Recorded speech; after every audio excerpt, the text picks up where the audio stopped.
Welcome to Sasi media. மக்களே, midweek eviction confirm ஆகிடுச்சு. இந்த ஏஆர்எம் கான்செப்ட்டுக்கு தீயை வச்சாச்சு. அதுக்கப்புறம் வின்னர் ரன்னர் யார், இது மூணுத்தையும் தான் இந்த வீடியோவில் பேச போகிறோம்.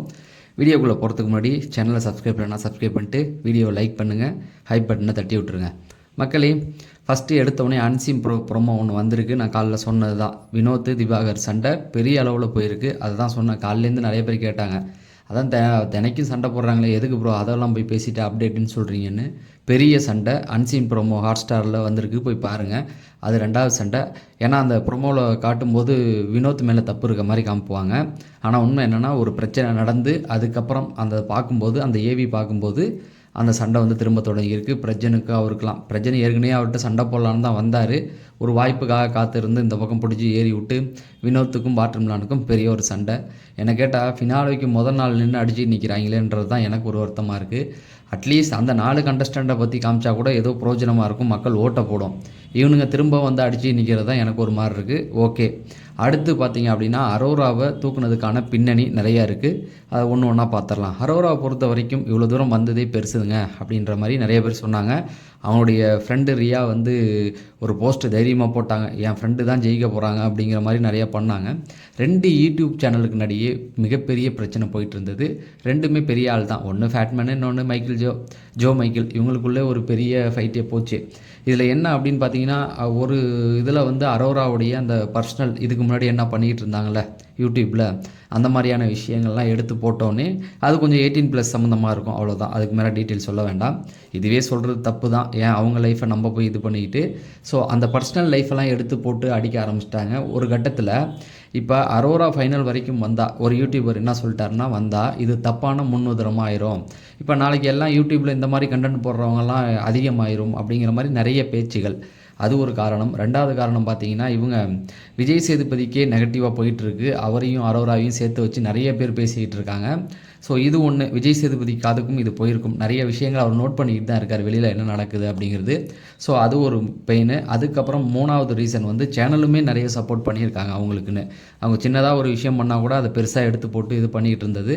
ப்ளஸ் இதெல்லாம் எங்கே இதாச்சுன்னா, போன வாரம் ஓட்டிங் தொடங்கும் போது என்னாச்சு அப்படின்னா, ஓட்டிங் அவங்களுக்கு மட்டும் வந்தது, மற்ற யாருக்கும் இல்லை. இது ரொம்ப மக்களுக்கு டென்ஷன் ஆகிடுச்சு. ஏன்னா இந்த நேரத்தில் இப்படி பண்ணுறீங்களே அப்படிங்கிற ஒரு வெறுப்பு உணர்வு. அட்லீஸ்ட் ஒருத்தருக்கு உள்ளல மற்ற 3 பேருக்கு விழுந்தால் கூட ஏதோ ஒரு பிரச்சனைன்னு சொல்லலாம். அதுவும் கடைசி நேரத்தில் அப்படி பண்ணக்கூடாது. அப்படி இருக்கும்போது 3 பேருக்கு உள்ளல அவங்களுக்கு மட்டும் விழுந்ததுனால சேனல் தான் பண்ணுது அப்படிங்கிற மாதிரி ஒரு பெயர். விஜய் சேதுபதியை திட்ட ஆரம்பிச்சிட்டாங்க, சேனலை திட்ட ஆரம்பிச்சிட்டாங்க.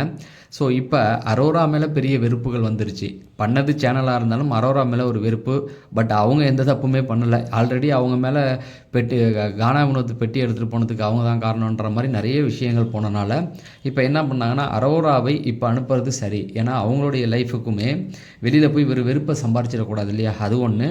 ரெண்டாவது, சேனலுடைய பேரையும் காப்பாற்றிக்கணும். இவங்க முட்டு கொடுத்து கூப்பிட்டு வந்துட்டாங்க அப்படின்னு சொல்லக்கூடாது இல்லையா, அதுலேயும் அவங்க பேரை காப்பாற்றிக்கணும். இதில் ஒரே ஒரு விஷயந்தான், நாளைக்கு ஒரு நாள் தானங்க இருக்குது. நாளைக்கு ஃபினாலே ஸ்டேஜில் போய் அனுப்பி விட்டாலும் பெருசாக ஏற்றுக்கப்படாதுன்னா அதுதான் தப்பு.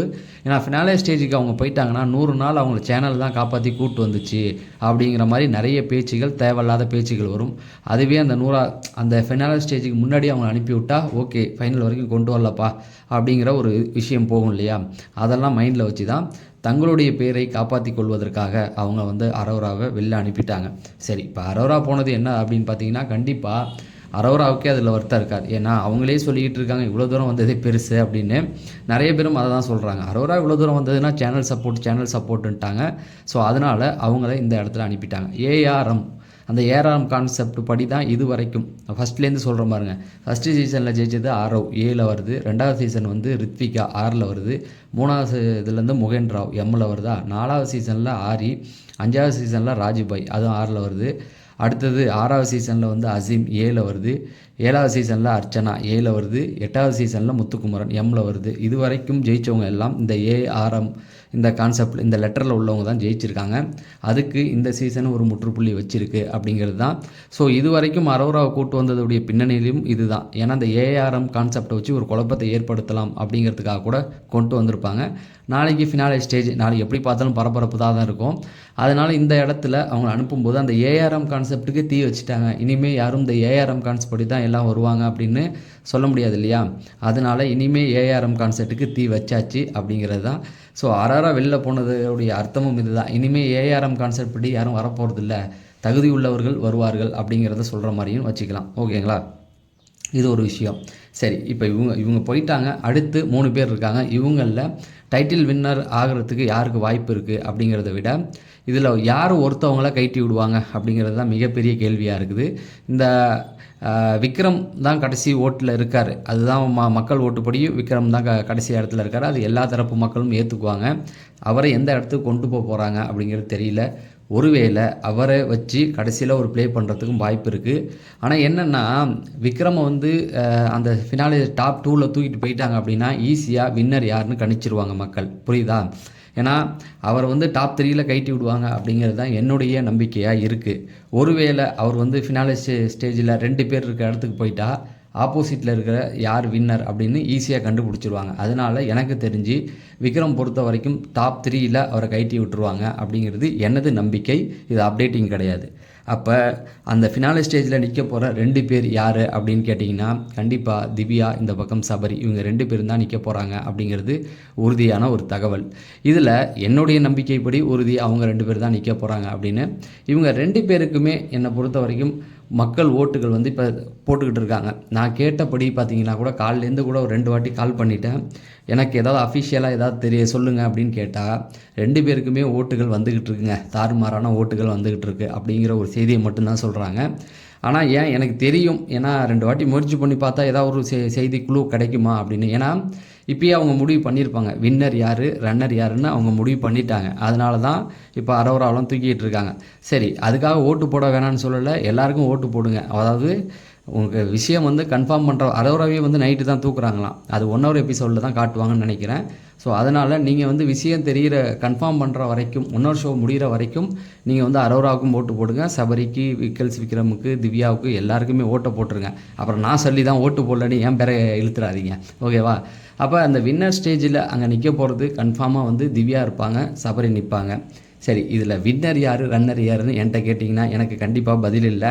நிற்கிறது 2மே சேனல் தரப்பில் உள்ளவங்க. அதாவது ஏதோ ஒரு வகையில் விஜய் டிவிலேருந்து வந்தவங்க, அவ்வளோதான். 2 பேருமே விஜய் டிவிலேருந்து வந்தவங்க தான். ஸோ இதில் யார் ஜெயிப்பா தோப்பா அப்படிங்கிறதால நமக்கு தெரியும். தோக்கிறதுன்னு கிடையாது, அங்கே போனாவே வின்னிங் தான் 2 பேருமே. என்னை பொறுத்த வரைக்கும் என்னுடைய ஆசையும் அவங்க நிற்கட்டும் அப்படிங்கிறது தான். 2 பேருமே என்னை பொறுத்த வரைக்கும் வின்னர் தான். யார் ஜெயிப்பா அப்படிங்கிறது சேனல் முடிவு பண்ணுவாங்க அப்படிங்கிறது தான். சரி, இன்னொரு 2 விஷயங்கள் கூடுதலாக சொல்கிறேன். சபரியை பற்றி நிறைய பேர் கேட்டுக்கிட்டு இருக்கீங்க. சபரியை பற்றி சாபூத்ரி அப்படிங்கிற ஒரு யூடியூப் சேனல் ஆர்ஜே ஷா இன்றைக்கி அவருடைய லைஃப்பில் என்னென்ன நடந்தது அப்படிங்கிற ஒரு வீடியோவை போட்டிருக்காரு. ஸோ அது அவர் எப்படி இந்த மீடியாக்குள்ளே வந்தார், என்னென்ன பண்ணியிருக்காரு, எவ்வளோ விஷயங்களை இழந்திருக்காரு அப்படிங்கிறத சாபூத்ரி அப்படின்னு இங்கிலீஷில் எழுதி போட்டிங்கனாலும் சாபூத்ரின்னு போட்டிங்கன்னா அந்த சேனல் வந்துடும். இல்லைனா ஆர்ஜே ஷான்னு போடுங்க. என்னங்க சபரிக்கு மட்டும்தான் நான் சொல்லுவீங்க, திவ்யாவுக்கு சொல்ல மாட்டிங்களா அப்படின்னு கேட்டிங்கன்னா திவ்யாவுக்கும் ஒரு வீடியோ அவர் போட்டிருக்காரு. நேற்று திவ்யாவுக்கு போட்டிருக்காரு, இன்றைக்கி சபரிக்கு போட்டிருக்காரு, அதுக்கு முந்தின நாள் கானா வினோத்தை பற்றி போட்டிருக்காரு. ஸோ அவருடைய வீடியோக்கள் எல்லாமே மோட்டிவேட் பண்ணுற மாதிரி தான் இருக்கும். நீங்கள் கானா வினோத் ஃபேனாக இருக்கலாம், திவ்யா ஃபேனாக இருக்கலாம், சபரி ஃபேனாக இருக்கலாம். நீங்கள் அந்த சேனலுக்கு போனீங்கன்னா இன்றைக்கி ஒரு வீடியோ போட்டிருக்காரு. ஸோ இன்றைக்கி சபரியை பற்றி போட்டிருக்காரு, முதல் நாள் திவ்யா, அதுக்கு முந்தின நாள் கானா வினோத். ஸோ போய் பாருங்கள் அப்படிங்கிறதான் நான் பார்த்தேன். 2 ஸ்டோரியுமே என்னை கண் கலங்க வச்சிருச்சு.